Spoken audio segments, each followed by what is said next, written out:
Alors Marsal, monsieur le conseiller départemental, c'est encore un lieu, un site passionnément Moselle, important pour le département.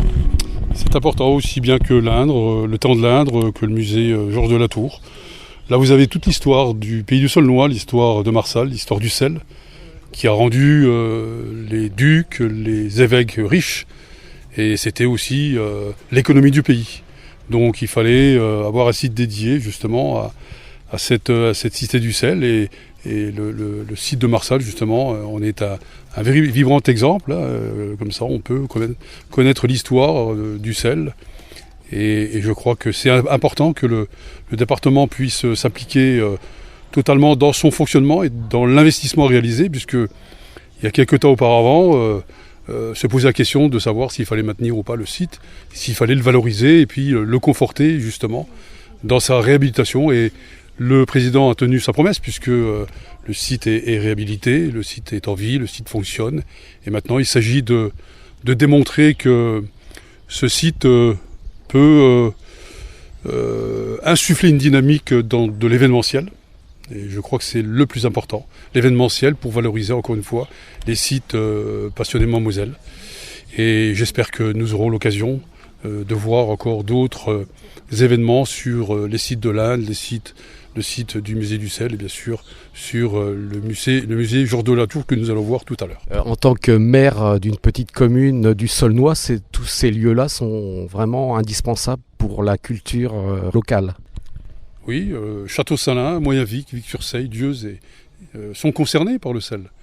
Donc si l'histoire du sel peut être montrée sur un site dédié justement, et permettre aussi à Château-Salins, à Dieuze, à Moyenvic, à Vic-sur-Seille d'exister en tant que tel, en tant que histoire du sel, je crois que ce musée a toute son importance pour notre cité. Le musée du sel présente l'histoire de l'exploitation du sel depuis la proto-histoire jusqu'à la période moderne, c'est-à-dire jusqu'à la prise de Marsal par Louis XIV en 1663. On est dans des lieux du sel en fait ici, tout aux alentours. Oui, nous sommes effectivement dans des lieux du sel, puisqu'aux alentours nous avons de nombreuses sources salées appelées aussi les marsalais, qui sont à l'origine d'une flore halophile que l'on appelle la salicorde ou la passe-pierre. Qu'est-ce qu'on peut découvrir dans ce musée du sel en lui-même? Il y a une continuité, une histoire? Dans ce musée du sel, on peut découvrir donc l'exploitation du sel à partir de la proto-histoire, c'est-à-dire l'exploitation du sel appelée le briquetage, mais nous découvrons également, nous avons également une reconstitution des moulages de fours de briquetage qui sont présentés dans la muséographie du musée. Toute une histoire aussi qui s'est continuée jusqu'à aujourd'hui. Toute une histoire qui s'est continuée jusqu'à aujourd'hui, et nous évoquons également à la période moderne, nous évoquons la prise de Marsal par Louis XIV en 1663. Alors on est dans des lieux, c'est des lieux Vauban. Oui, ce sont des vestiges des fortifications de Vauban qui était l'architecte de Louis XIV. Ce qu'il faut savoir peut-être aussi, c'est que des fouilles ont été faites assez récemment. Dans les années 2000, pendant 10 ans, des fouilles ont été faites sur le site de Marsal en collaboration avec le musée d'archéologie nationale de Saint-Germain-en-Laye, avec Laurent Olivier qui est le conservateur en chef du musée d'archéologie nationale de Saint-Germain-en-Laye et qui a travaillé avec nous également pour la mise en place de la nouvelle muséographie du musée. Alors qu'est-ce qui a été découvert? De nombreux objets ont été découverts lors de ces fouilles archéologiques.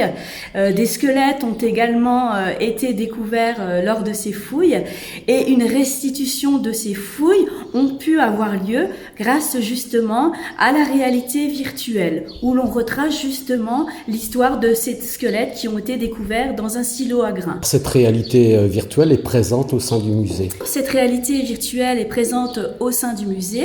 À la demande du visiteur, les médiateurs du musée mettent à disposition des casques en réalité virtuelle.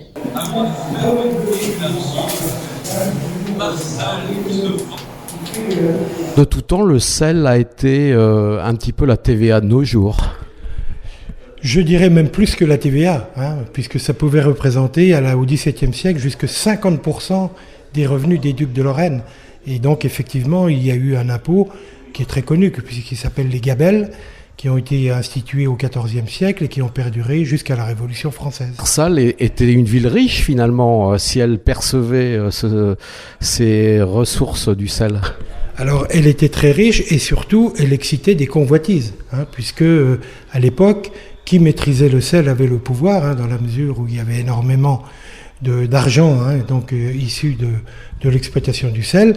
Et effectivement, on retrouve des éléments du patrimoine qui prouvent la richesse, en particulier l'église Saint-Léger, qui est une magnifique collégiale du XIIIe siècle, qui a été agrandie en style gothique un petit peu plus tard, et avec de nombreuses sculptures, de nombreux tableaux qui prouvent effectivement la richesse de la cité. C'était convoité, vous disiez, et concurrencé aussi ? Convoité certainement, concurrencé un petit peu moins, parce que le problème à l'époque était le transport. Aujourd'hui, le transport ne pose plus de problème, mais effectivement, le sel qui était produit dans le Saulnois, et en particulier à Marsal, était exporté aussi bien vers l'ouest que vers l'est, au sud et au nord. C'est pour ça que c'était conditionné en briquettes ? Certainement, oui. Alors, c'est une des hypothèses des archéologues contemporains qui disent que le conditionnement en godet pouvait peut-être certainement servir, au moins à une certaine période, d'étalons, qui permettent de l'étalonnage du commerce. Pour avoir une image, l'exploitation de ce sel, c'était déjà du temps des Romains. C'est bien antérieur à la période romaine. Donc la technique du briquetage, on connaît pas très bien vraiment la date où on a débuté, certainement de manière artisanale. Ça a pris un caractère quasiment industriel et intensif jusqu'à la période romaine. Et à la période romaine, la technique du briquetage a été définitivement abandonnée au profit de la technique de la poêle à sel, qui est en tôle laminée et qui a été utilisée pratiquement jusqu'après la Deuxième Guerre mondiale.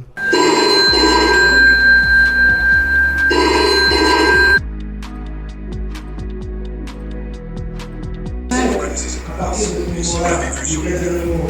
Mais pour moi, il y a longtemps que je la considère comme un trou qui peut être assiégé par de redoutes.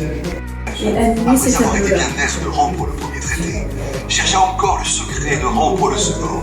Mais comme il n'avait plus de ministre à attraper en me faisant l'amoureux de sa fille, le roi le pressa de lui remettre la ville de Marsal entre les mains, comme s'il y était...